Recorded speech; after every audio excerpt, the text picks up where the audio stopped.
Okay, this is Ayala coach Grant Brunier. Coach, I think it's 47-34. You guys got out early, couple quick pins. I think every match was a pin except for 2 or 3. I heard you talk to Warren. What did you feel like the difference between winning and losing was tonight? Just us wrestling smart. We had a couple matches where kids put themselves in situations and they allowed themselves to be, kind of caught in the sense of we're wrestling in situations where we put ourselves to our back, and now when you put yourself to your back, it's half the work for the other kids. So all they have to do is kind of follow through on their technique and everything like that. Because if my math's right, I think they won 8 matches, you guys won 6. Yeah. So, I mean, you're that close to being... Sometimes I don't think people understand how a score can flip that quickly. Yeah. Who are a couple... I know, is it BK? Yeah. How much of a badass is she? She has her moments. I won't give her too much Okay. clout and everything like that. But she's a very good wrestler. She works very hard, everything like that. So her work speaks for herself. Okay, so I'll stick with positive stuff. Who were maybe a couple of 3 guys? Who did you feel like stepped up tonight?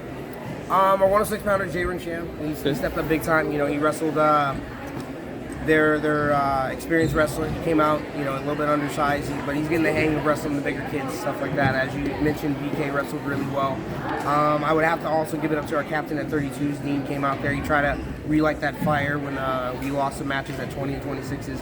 He came out there and kind of deadened Bonita's momentum. Okay. And I think that was a good start for us, but we just couldn't capitalize on situations. We just weren't wrestling smart.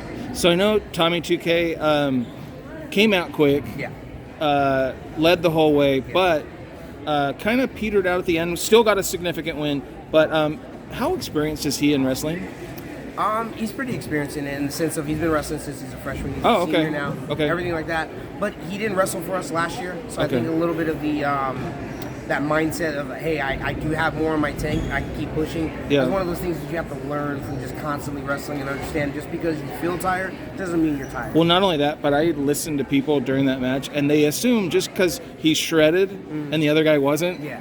that the other guy was going to get killed. But he, the kid, to his credit, hung in there. Yeah. That's the great thing about the sport of wrestling. You never know what you get. You're going to get the guys, and you're like, oh, yeah, that guy's a stud. He looks like a stud. He could be a stud. And then at times you'll wrestle against kids, or you're just like, man, that kid's just a fighter. He just wants to go out there. Technique is so much more important than people. Yeah. Where you guys sit in league now?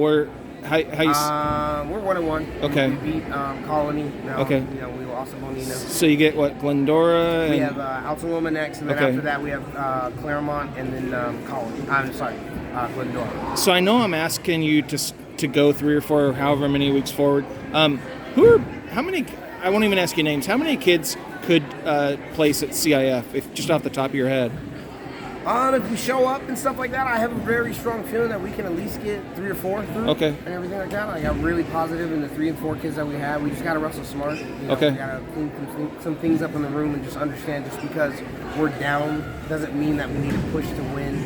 Okay. There's a couple matches where if we would have just lost by 3, that would have kept the score a lot closer than trying to go out there and win it and putting us to our back and giving up 6. Okay.